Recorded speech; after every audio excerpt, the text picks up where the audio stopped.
Bonjour à tous, donc c'est Nicolas.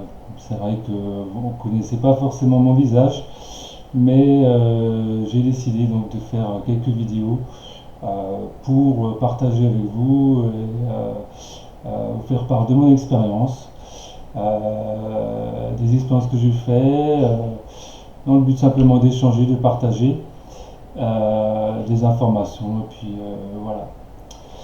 Donc aujourd'hui j'ai envie de vous parler de quelque chose qui m'a... Donc j'ai fait l'expérience assez récemment. Donc euh, j'ai eu ces informations dans les livres de Seth. Donc les livres de Seth, je les montre. Donc ça s'appelle Seth parle. Notamment il y a plusieurs tomes, hein. Il y a l'éternelle validité de l'âme. Et il y a également donc, le tome 1 et le tome 2, il y a également d'autres bouquins de cette entité. Donc en fait ce sont des bouquins liés à Jeanne Roberts qui canalise une entité qui est Seth et qui donne toute une série d'informations vraiment extrêmement intéressantes. Je conseille à tout le monde de lire ce livre, même ces livres. Moi j'ai lu les deux premiers, donc l'éternelle validité de l'âme, tome 1, tome 2. Et donc notamment il y a quelque chose qui m'a vraiment intéressé, donc il s'agit en fait des points de coordination. Donc les points de coordination c'est quoi? D'abord il faut qu'on parle de ce qui concerne en fait la nature de notre pensée, la nature de la pensée. Donc la nature de la pensée, certains le savent sans doute, elle est électromagnétique. Donc vous avez l'aspect électrique qui est l'aspect intelligence père et l'aspect magnétique qui est l'aspect amour mère. Et bien sûr cette pensée est co-créatrice. Donc elle crée la matière. Donc c'est cette pensée qui permet de créer la matière. Donc, ça c'est vraiment un point très important. Donc notamment les émotions que l'on ressent, que l'on émet, les pensées, les intentions, les désirs, ça c'est des choses qui vont être amplifiées par l'univers et qui vont créer ensuite la matière. Donc justement dans ce livre, Seth parle, il est dit en fait qu'il existe des points de coordination, donc qui sont des points spécifiques qui se trouvent à certains endroits, certains lieux, où effectivement le potentiel, si vous voulez, de matérialisation de nos pensées est plus important qu'ailleurs. Donc vous avez des grands points de coordination, vous avez des points qui sont subordonnés. Donc les points subordonnés, il y en a un peu partout. Les grands points de coordination, il y en a bien sûr moins. Donc en fait, ces points vont en quelque sorte, suivant l'intensité et de la pensée et de l'émotion, ces points vont l'accélérer et propulser cette pensée dans la matière. Donc en fait, vous pouvez vous imaginer tout simplement le fait que quand vous émettez une pensée, vous imaginez une particule qui est une sorte de schéma constructeur de la réalité. Donc ce schéma constructeur, il va aller naturellement au point de coordination et donc là, il va créer ensuite la matière réellement. Donc ça c'est un point extrêmement intéressant. Alors il y a plus intéressant encore, c'est le fait que déjà les Atlantes le savaient bien entendu.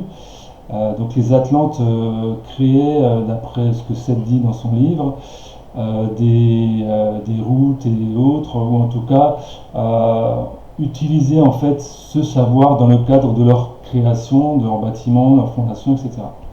Notamment, ils tenaient compte de cela lors de la construction. Nous, à notre niveau là, à notre niveau, on peut se dire, on n'a pas le niveau encore des Atlantes, ça c'est certain, mais on est quand même pourvu de ce qu'ils étaient également pourvus. Et d'ailleurs, Seth nous donne une méthode qui est une méthode simple, efficace, qui n'est pas facile à mettre en œuvre. Donc j'ai essayé plusieurs fois. Il me semble que j'y suis arrivé, mais bon, c'est quand même pas facile à percevoir. On peut en fait, effectivement trouver nous-mêmes ces points de coordination pour amplifier plus encore nos pensées si on veut créer quelque chose de spécifique. Donc je pense notamment dans le cadre de l'ascension. On a beaucoup de responsabilités par rapport à ce processus et on se doit donc vraiment d'aligner nos pensées qui sont co-créatrices de façon à ce que tout se passe pour le mieux. C'est très très important. Et donc là, je vais vous expliquer comment ça marche brièvement.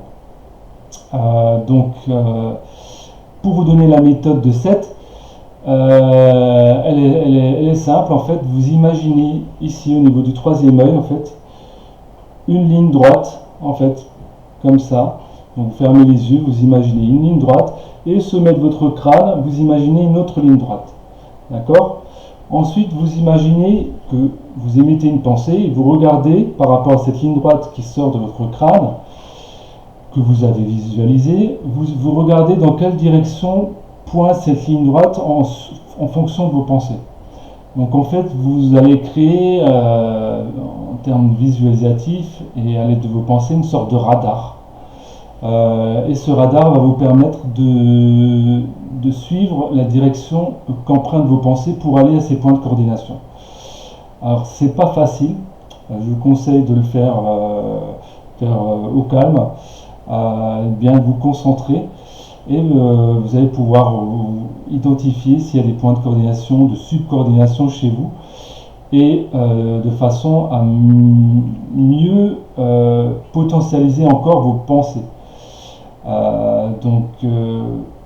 Vous allez peut-être même les percevoir pour certains qui ont des dons très puissants ou qui sont vraiment très loin au niveau de la recherche, au niveau de la méditation et autres. Vous allez peut-être même les percevoir, peut-être que vous avez déjà perçu même. On